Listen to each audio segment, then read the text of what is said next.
Debate on vote number 1, the Presidency Appropriation Bill.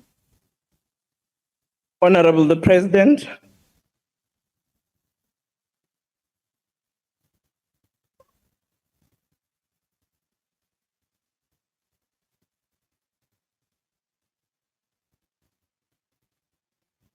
Mr. President, I was worried. I thought,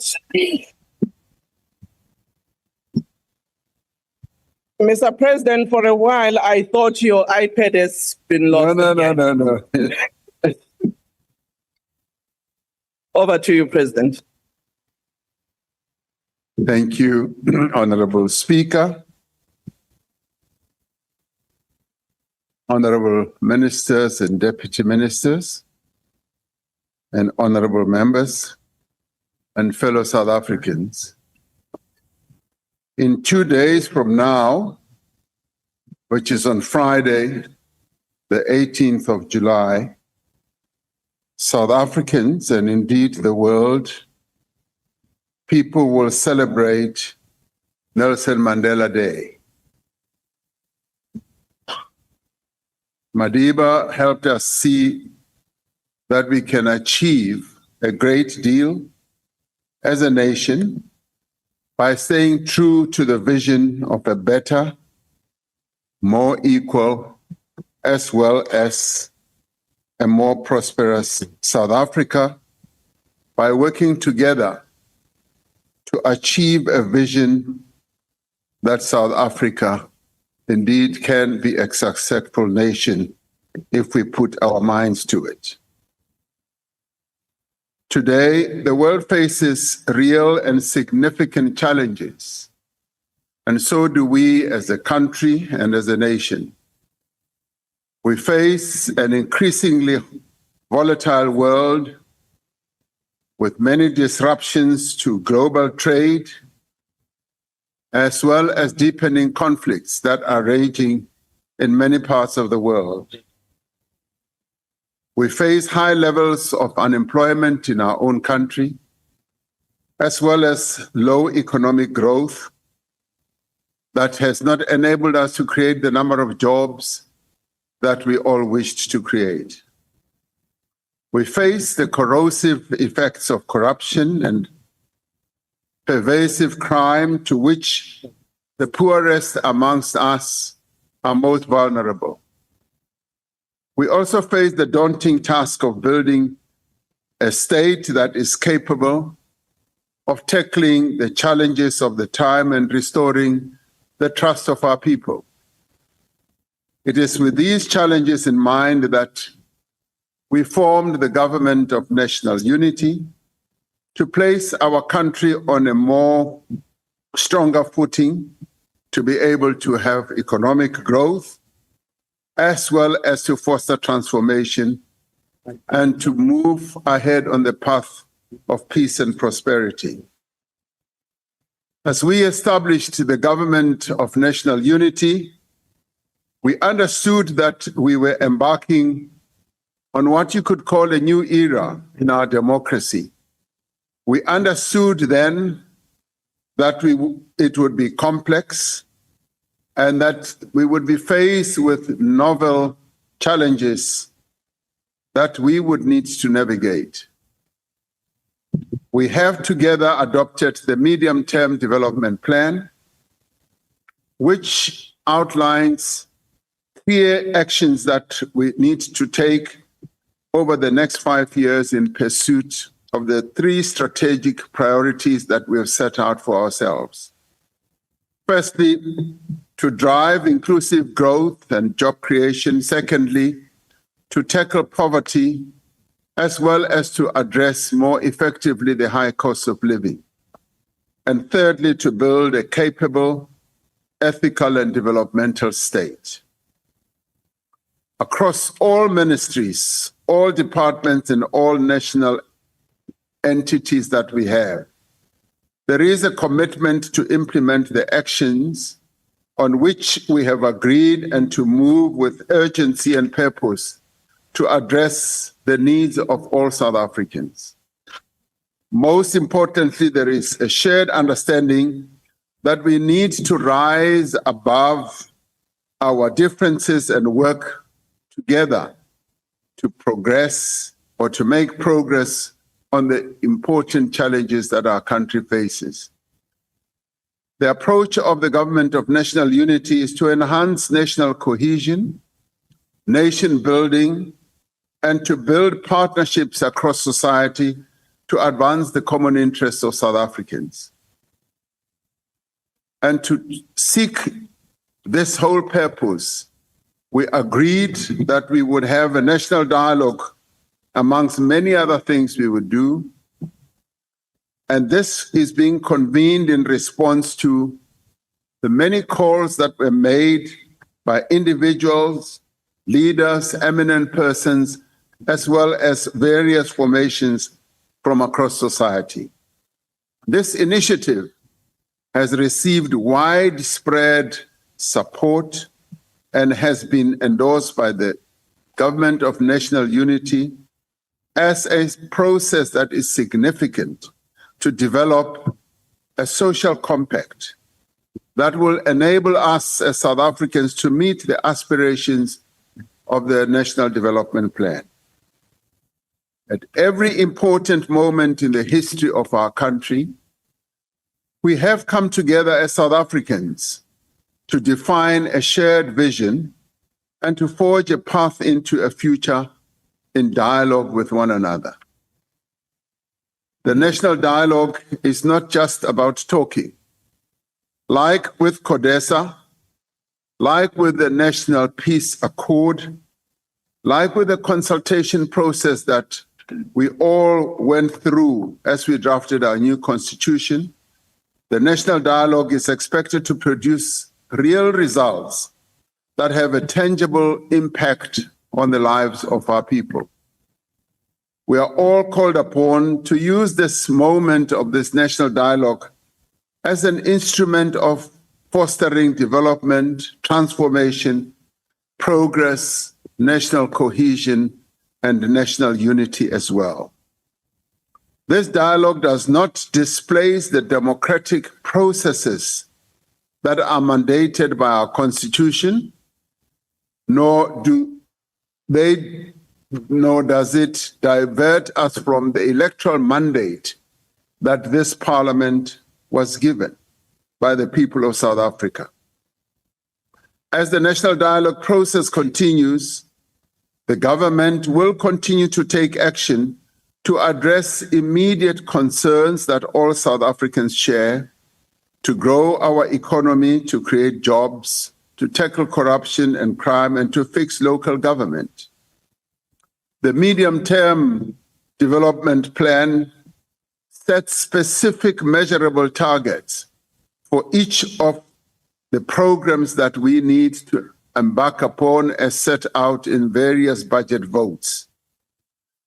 And those budget votes quantify the resources that we will need to reach the targets that will be articulated.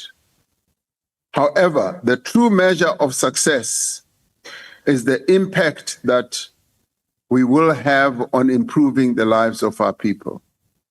Everything that this government does, from trade negotiations to economic reforms, from the professionalization of the public service to the support for farmers, for small business, is directed towards meeting the needs of the people of South Africa and securing their future.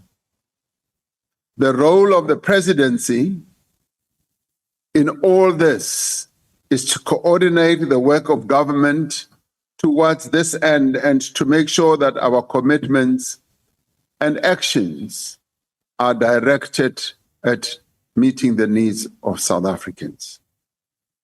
Our most important priority is to grow the economy and to create jobs. We are working across government to boost infrastructure investment, to ensure that infrastructure development does become the true flywheel of economic growth in our country. We are using the infrastructure fund to invest in the roads that link communities, the bridges that connect them, to ensure that their economic interests are advanced. We're using these investments to ensure that water projects that supply expanding cities and our towns do indeed reach our people through the pipes that we lay. We have amended the regulations for public-private partnerships to make it easier for those who have money, that is the private sector, to invest in infrastructure ranging from renewable energy to the generation and to housing, and to encompass all other areas where we need infrastructure. This infrastructure has a direct impact on people's lives, providing the services that they need, reducing the cost of living, as well as improving the business environment, and by so doing, encouraging economic activity in the places where our people live. We're following through on our commitment to invest more than 1 trillion rand, as announced by the Minister of Finance in his budget speech, in infrastructure over the next 3 years to renew our country's roads, port, rail, energy, as well as water systems. South Africans benefit when the economy grows, when jobs are created, when established industries expand and new industries emerge.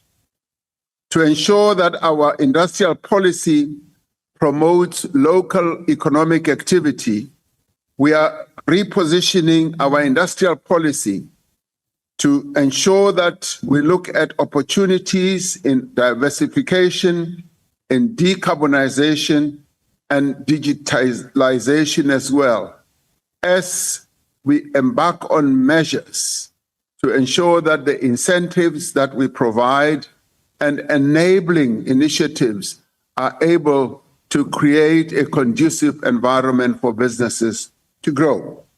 That is why we are redirecting our development finance institutions to be more active investors themselves in emerging industries and introducing tax incentives for new energy vehicles from next year. We are pursuing critical minerals and metal strategy recently approved by Cabinet to ensure that our country's mineral wealth creates jobs and produces value here in South Africa, and particularly in the areas where those minerals are extracted. Our national policy on the commercialization of hemp and cannabis aims to improve the livelihoods of those people who live in rural areas, targeting 10% annual growth in this emerging industry. Communities in our cities and rural areas alike will benefit from rapid growth that we are seeing in tourism. More than 9 million international tourists visited our country in the past year, directly spending over 90 billion rand.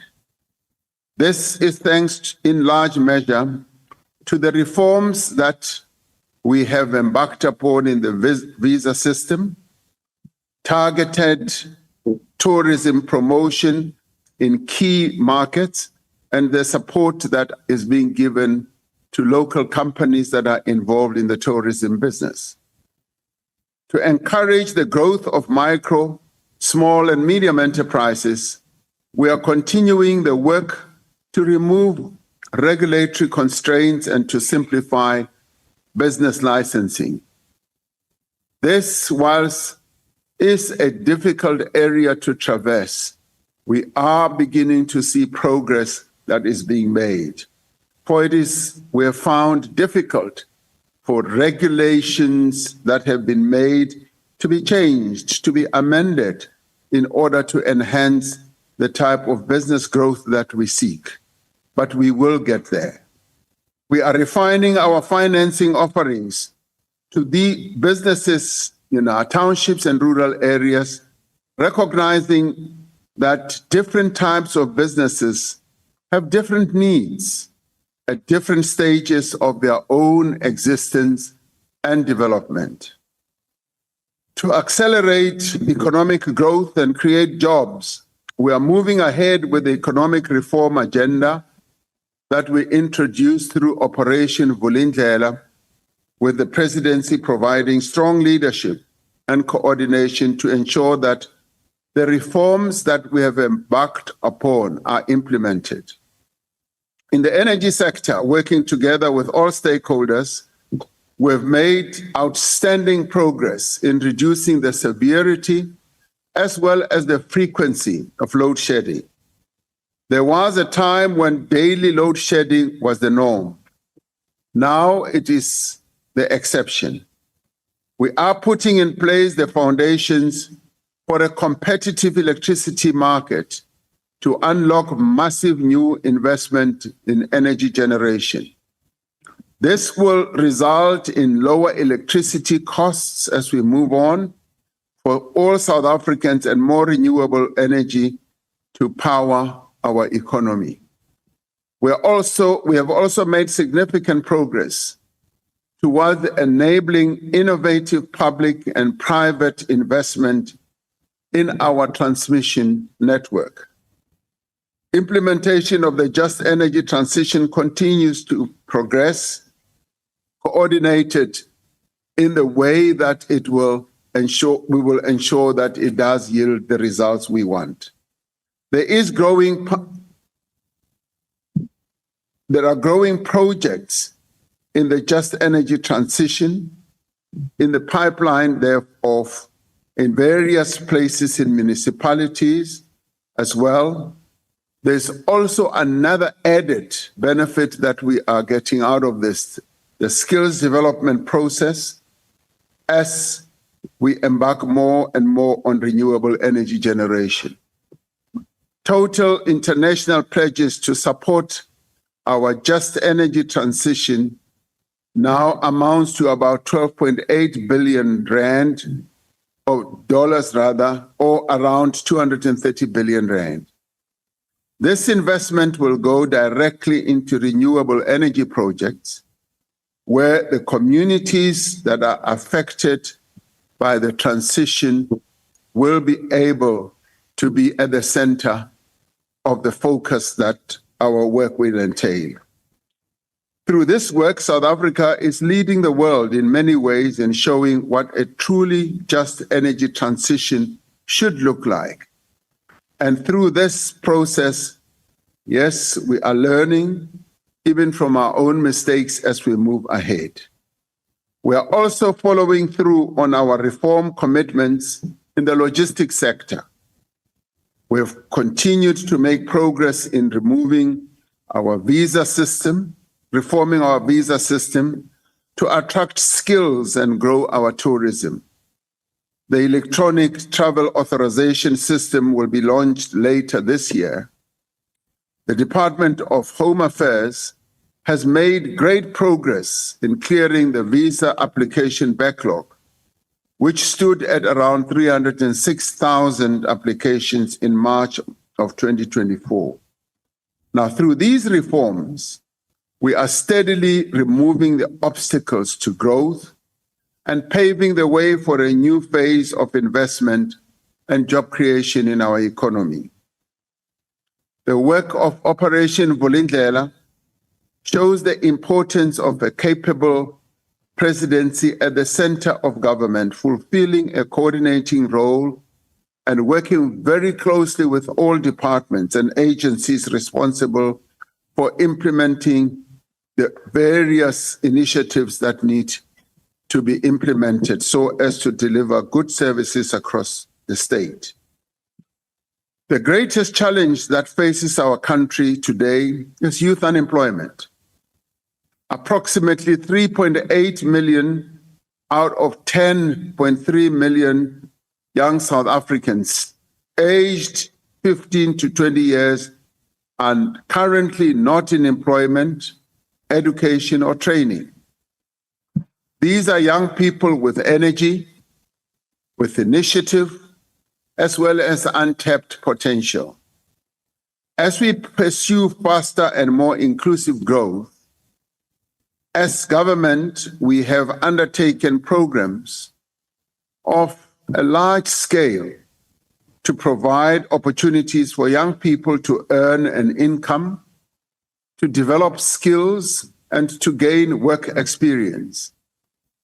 Through innovative and targeted interventions, the presidential employment stimulus has continued to demonstrate that when a society invests in its people, particularly in its young people, the dividends are measured in hope, restored, and futures that are rewritten. In June of this year, we began a new phase of the Basic Education Employment Initiative, with over 200,000 young people being brought in to work as school assistants in over 20,000 schools across the country. This initiative has now created opportunities for over 1 million young people to serve as assistants in schools, supporting teachers in classrooms, in school administration, as well as in school maintenance.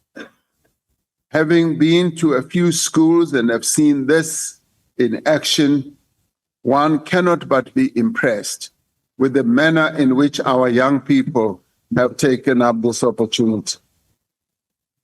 The program has been designed to strengthen the learning environment, which is a great benefit for our schools and learning outcomes as well. But in the process, the participants gain work experience and the skills that are vital to finding employment and to starting their own businesses as they embark on their own life journeys.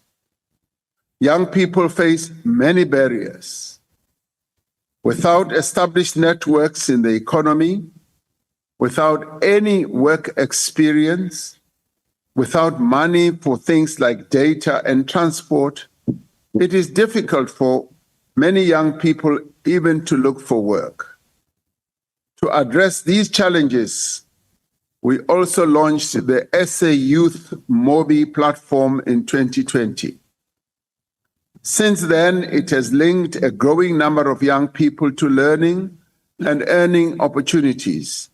There are now 4.7 million young people who are registered on SA Youth Network.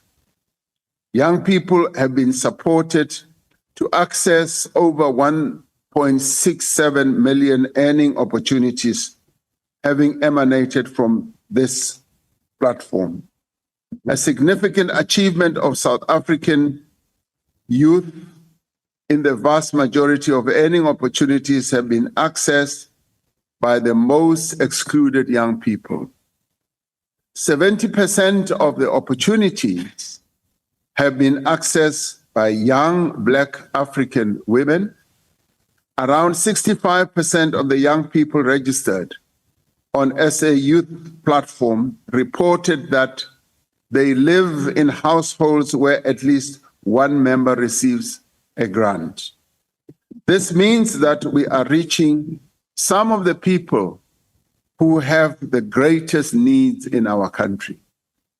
With the support of government, the South African Employment Service, which is known as YES, has become the largest corporate funded youth jobs program in the world. The program has to date provided over 190,000 young people with a year-long work experience opportunity. Through all these programs, coordinated by the presidency, we are changing the way that government works and scaling innovative solutions to our unemployment challenge. And as it is now, a number of people and countries are thronging to our doors to come and learn precisely how we have structured these programs and how they continue to operate. Honorable members, education is at the center of our fight against poverty. The foundational years are central to a child's progress through their educational journey and even later on in life. That is why our focus is on expanding access to quality early childhood development and early grade literacy and numeracy as well. We continue our efforts to ensure that learners have a safe and conducive environment in which to learn. To date, we have completed 97% of the sanitation projects under the SAFE initiative aimed at getting rid of pit latrines in our schools. The Department of Basic Education is undertaking the work that is needed to implement the Basic Education Law Amendment Act to ensure that all children have access to quality education as well as to well-run schools. We continue efforts to expand and to strengthen vocational training to match the skills we develop with the skills that are needed in our economy. Through NSFAS, we are expanding access to students from poor and working class families. And with the support of the National Schools Fund, we're expanding assistance to the missing middle.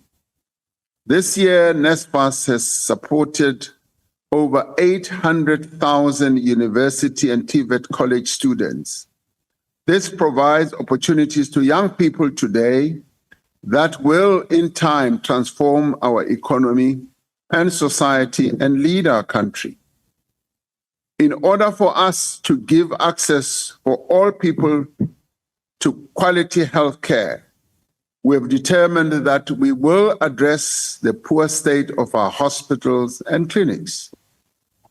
Yes, we are investing in construction, revitalization, and maintenance of facilities of our health centers across the country as our budgetary capability becomes available.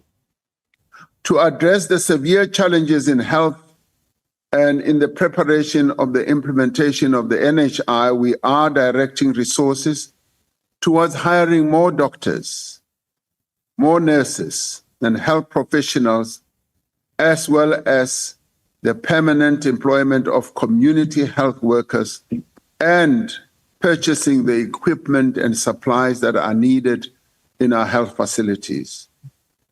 We are also determined to meet our HIV testing and treatment targets. Despite the withdrawal of the United States funding, the Minister of Health has reported on the progress that is being made, working together with stakeholders to mobilize resources to fill the gap that has resulted from the shortage or pulling of funding. The South African National AIDS Council, which is led by the Deputy President, remains at the center of our HIV/AIDS response, mobilizing all sectors and putting stakeholders to ensure that we end AIDS as a public health pandemic. For us to effectively tackle any of these challenges, we need to build a capable state with institutions that are resistant to corruption or interference. The recent adoption of the Public Service Commission bill by the National Assembly marks a crucial milestone, enhancing the independence and effectiveness of the Public Service Commission in the work that it has to do to promote ethical governance. The bill will, in the end, enhance and allow the Commission to function as an impartial constitutional body and to ensure that the executive is compelled to act on the Commission's recommendations, thereby reinforcing accountability across the public sector. To make government work more efficiently and to bring it closer to the people, the Digital Transformation Roadmap was launched in April of this year. The roadmap itself focuses on building digital public infrastructure, including a digital identity for every South African. It includes a digital payment system to enable instant, low-cost payments and interoperable data systems to ensure that citizens only have to provide their information to government once. The integrity and credibility of the criminal justice system is vital to the ongoing efforts to combat crime as well as corruption. Over the last few years, we've made significant progress in rebuilding, as well as strengthening law enforcement agencies, security services, and prosecutorial bodies. These changes have been real and visible in the South African Police Service, in the Hawks, in the National Prosecuting Agency, as well as the Asset Forfeiture Unit, the Special Investigating Unit, the State Security Agency, and others. We are determined to maintain the momentum that we have built on. We must therefore be concerned when reports emerge and allegations are made to threaten and to undermine the stability and effectiveness of these institutions. I have recently established 2 commissions of inquiry that in different ways will interrogate aspects of our criminal justice system. The first one is chaired by Judge Sisi Kampempe, which will look to the past.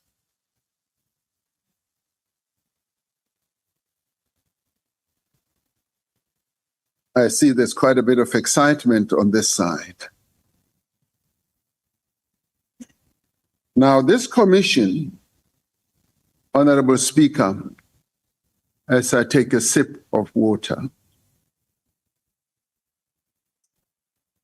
will investigate allegations of undue interference in the investigation of prosecutions of apartheid-era crimes.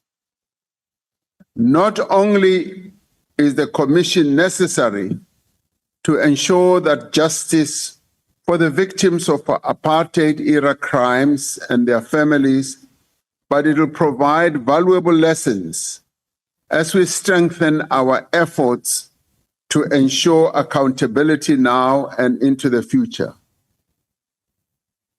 The second, Honorable Speaker, is that which I announced on Sunday, which will be chaired by Acting Deputy Chief Justice Muiseli Madanga, which will investigate allegations by the South African Police Service Provincial Commissioner in KwaZulu-Natal, Lieutenant General Nhlanhla Mkhwanazi. Lieutenant General Mkhwanazi alleged that the Minister of Police had interfered with sensitive police investigations and colluded with business people, including a murder accused, to disband the political killings task team based in KwaZulu-Natal. Now, these allegations are serious. They are also untested. It is therefore necessary that we establish the facts through an independent, credible, and thorough process so that we can ensure that there is accountability as well as safeguard public confidence in the police service. It is therefore strange that some people have voiced strong opposition to the establishment of this inquiry. Some have even said that I should take immediate punitive steps against Mr. Senzo Mchunu on the basis of untested allegations. Not only would this be unfair, but it would also create a very dangerous precedent.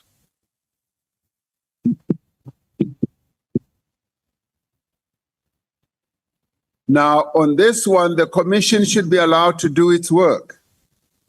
Some people have even resurrected the tired line that commissions and panels that we have established in the past have produced meaningless results. This view is wrong. It is not borne out by evidence. In 2018, we established the Commission on the South African Revenue Service, chaired by Judge Robert Nugent. The Commission's findings and recommendations resulted in a comprehensive overhaul of SARS.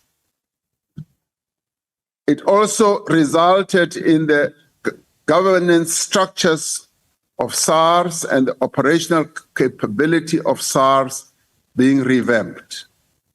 This has enabled SARS to significantly increase revenue collection, improve compliance, and recover substantial sums of unpaid tax. The Commission of Inquiry into the Public Investment Corporation, the PIC, which was chaired by Judge Lex Mpati, exposed serious governance failures and led to far-reaching institutional reforms at the PIC. These commissions resulted in disciplinary actions and the cancellation of unlawful contracts. The implementation of the recommendations of the high-level panel on state security agency have contributed significantly to SSA stabilization and recovery. It has also improved oversight and accountability, and the structural reforms contained in the General Intelligence Law Amendment Act. Following the recommendations of the expert panel into the 2021 civil unrest, government has taken steps to ensure better intelligence coordination, capacitating public order policing, strengthening community policing forums, as well as strengthening and streamlining the functionality of the National Security Council. In the 3 years since the final report of the State Capture Commission was presented to the President, the government has undertaken major reforms based on the recommendations. 8 new laws have been enacted to strengthen our anti-corruption institutions, enhance procurement system, reform the intelligence services, as well as to improve corporate accountability and public administration. The value of assets that were linked to state capture that have been recovered by the state now stand at 11 billion rand by March of this year. Order, honorable members, let's not have running commentary. Now, You can have an opportunity, I'm sorry, Mr. President, you can have an opportunity to interject, but you can't have a running commentary. And also, if you have got different views, your parties will have an opportunity to speak. Mr. President, you can proceed. Thank you, Honorable Speaker. My apology. Another 10.6 billion rand is currently frozen, awaiting the outcome of cases that are in court. There are criminal cases arising from the State Capture Commission that have been concluded, all with guilty verdicts. Other cases involving 51 individuals and 27 companies are currently enrolled in court. Now, each of these commissions and panels did succeed in unearthing information and made findings that were critical to understanding the events that took place then. They were essential in ensuring accountability, providing recommendations on the strengthening of our institutions and processes. Now, these commissions and panels show that a government does take responsibility and that it is committed to being transparent and accountable. Not independent scrutiny. Honorable Tubate, can you please switch your gadget? Switch off? You can proceed. Honorable Speaker, we continue to make progress in all these matters since its establishment last year. The NPA's investigating directorate against corruption has authorized over 120 matters involving more than 215 of the most high-profile state capture corruption accused.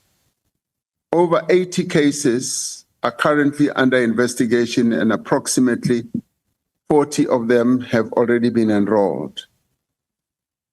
The NPA itself is using new technology to conduct complex investigations through the rapid, efficient analysis and documentation of digital evidence. South Africa has substantially completed all 22 action items that were contained in the action plan adopted when South Africa was grey-listed in February 2023.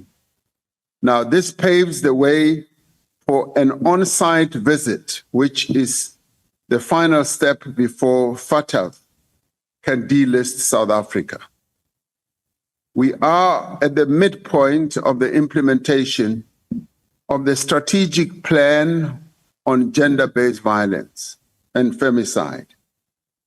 Yet violence against women and children continues unabated.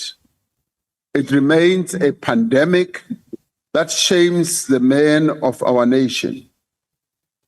While we can point to progress in responding to instances of gender-based violence, from clearing the historical DNA backlog to increasing conviction rates and improving victim services in police stations, our greatest challenge is to prevent gender-based violence incidents from taking place in the first place. Our efforts to prevent gender-based violence needs special focus. They need to be intensified, they need to be massively scaled up and include all sectors of society. We need to give greater attention to the social factors, such as alcohol abuse, that fuel such violence. The impact of weak governance is felt the most at the local level.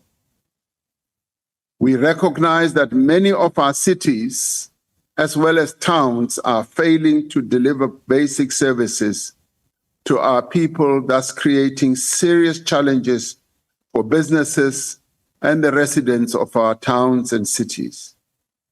We have initiated a comprehensive reform of the local government system, underpinned by a review of the white paper on local government that is being piloted by the Minister of Cooperative Governance. While this reform process is underway, the Presidency is providing targeted intervention and support in some struggling municipalities, starting with eThekwini and Johannesburg. Working groups established in both of these cities have brought together mayors, senior officials from local, provincial, and national government, business, civil society, as well as labor organizations to tackle the most urgent problems that some of these cities are facing. The progress made since we established the Presidential eThekwini Working Group shows that this model does work. It is underpinned by the district development model. In the last year, the tourism sector in eThekwini has seen significant recovery, with a 33% growth in domestic trips in 2024, contributing over 17 billion rand to the local economy. The presidency is uniquely positioned to bring together the many stakeholders within and beyond government who must work together to turn our cities around. Honorable members, South Africa's international standing has been greatly enhanced in recent years despite the increasingly challenging global circumstances in which we pursue our national goals and interests as a country. Multilateralism is on the retreat. Global stability and development are being threatened in the main by unilateral and coercive economic measures that a number of international players are resorting to. Conflicts in some parts of the world are having economic, political, and social consequences far beyond the areas of conflict. The erosion of rule-based multilateralism undermines efforts to achieve a level playing field in economic relations and places emerging markets such as ours in a vulnerable position. The economic uncertainty that arises from these developments dampens the growth prospects of the economies of many countries, particularly in the global south. Last week, we received notification in a letter from President Trump to myself that exports from South Africa to the United States will attract tariffs of up to 30% from the 1st of August 2025. This could have a substantial impact on the products that we export to the United States.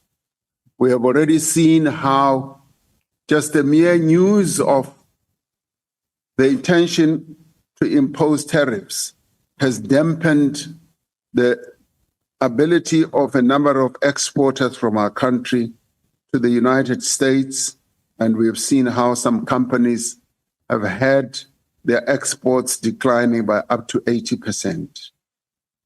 But right at the moment, we welcome the commitment by the US government since we met them in the White House and following engagements that we have had with them after their letter, that the 30% tariff is subject to modification pending the conclusion of negotiations between our two countries. Those negotiations have commenced. At the same time, we continue to work to diversify our export markets and to build a more resilient domestic economy.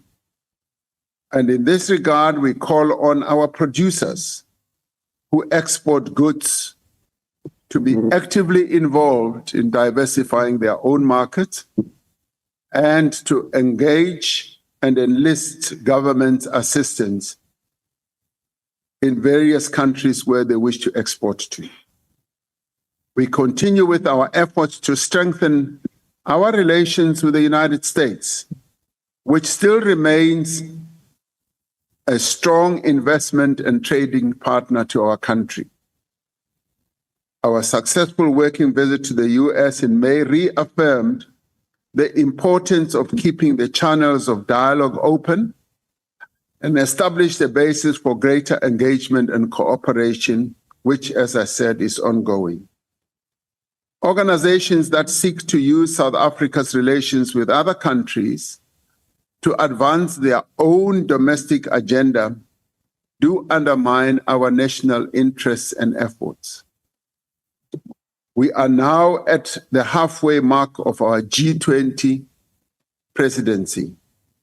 So far, nearly 70 of the 130 planned official meetings or engagements have taken place, and we are glad that they have continued to take place in various parts of our country, in our various cities, in various provinces.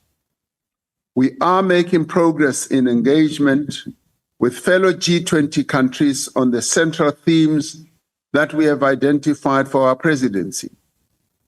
Through our participation in other fora, such as the BRICS Summit, which ended just a few days ago in Brazil, and the G7 Summit, which we attended in Canada, we have reinforced our position on critical issues of concern to all G20 countries and beyond G20 countries as well. These issues include debt sustainability and financing for development and climate action. We are seeking agreement on the sustainable approach to critical and rare minerals that benefits the communities and countries where those resources are extracted and found.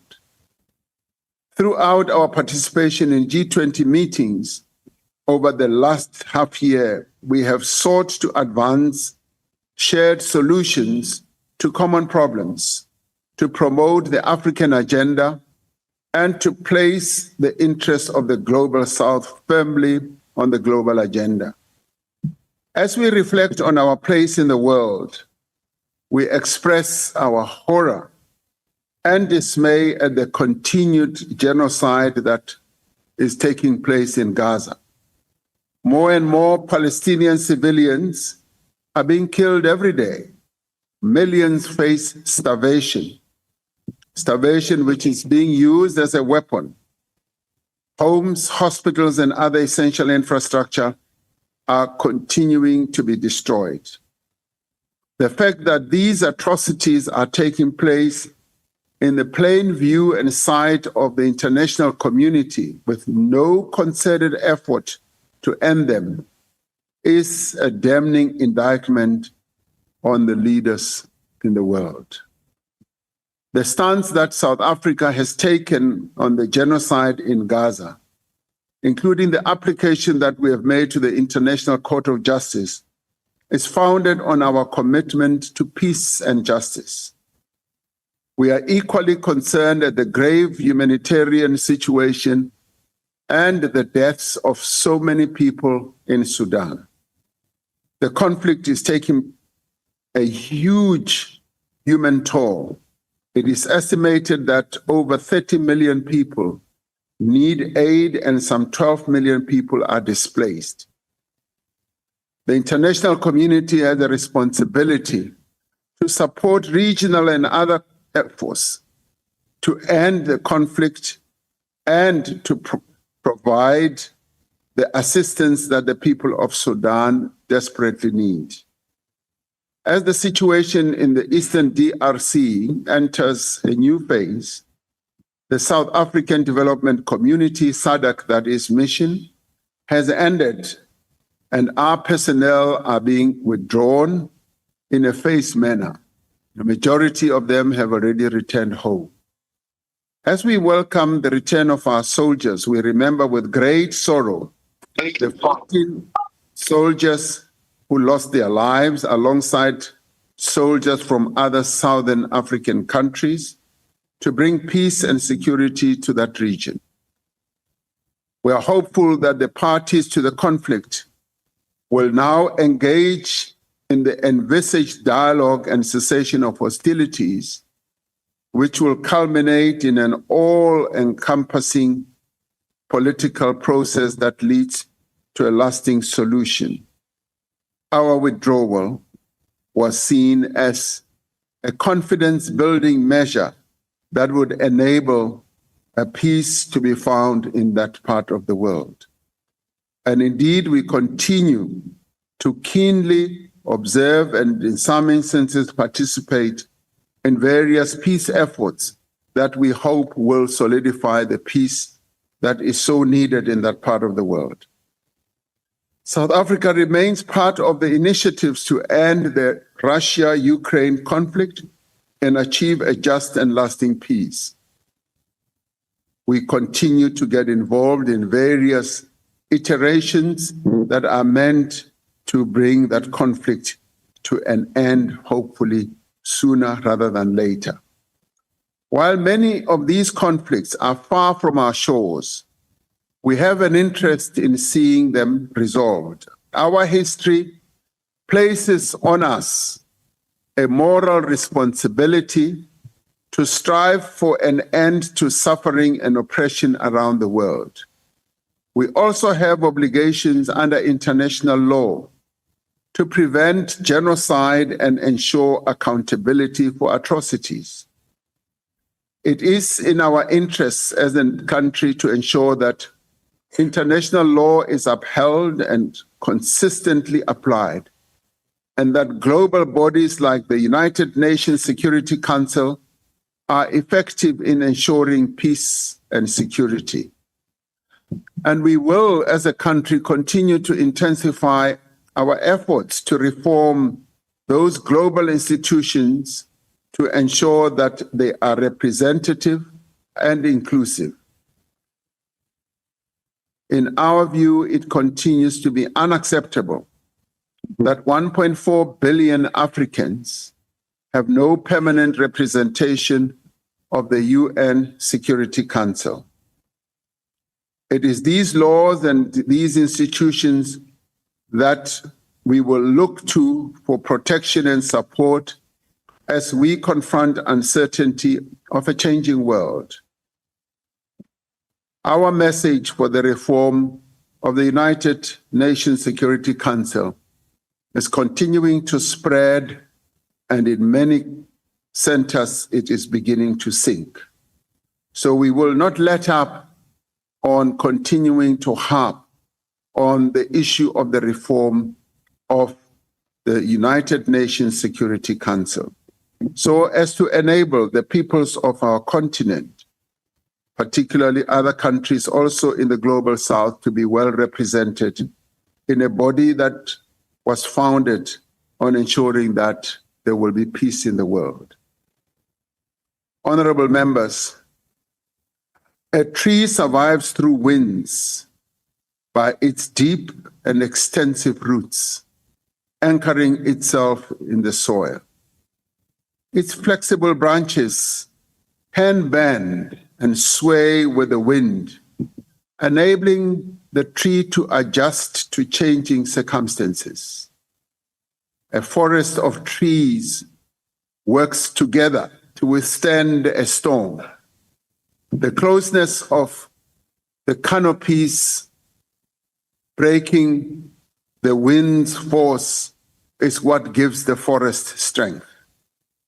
Like a baobab tree of the Limpopo province or a yellowwood of the Eastern Cape province, our roots have been made firm by experience. As the wind picks up around us, they will hold us to the ground. The formation of the Government of National Unity has inspired new hope in South Africans that we can make progress in addressing our most urgent challenges. And indeed, following the election, the fact that we were able to set up a body like this has also inspired a lot of hope in the hearts of many South Africans. Our task is therefore clear. We must grow our economy. We must create jobs. Yes, we must reduce poverty and tackle corruption and crime. And as we do so, we should be well armed with a state that is capable of ensuring that the people of our country have the best that they can get.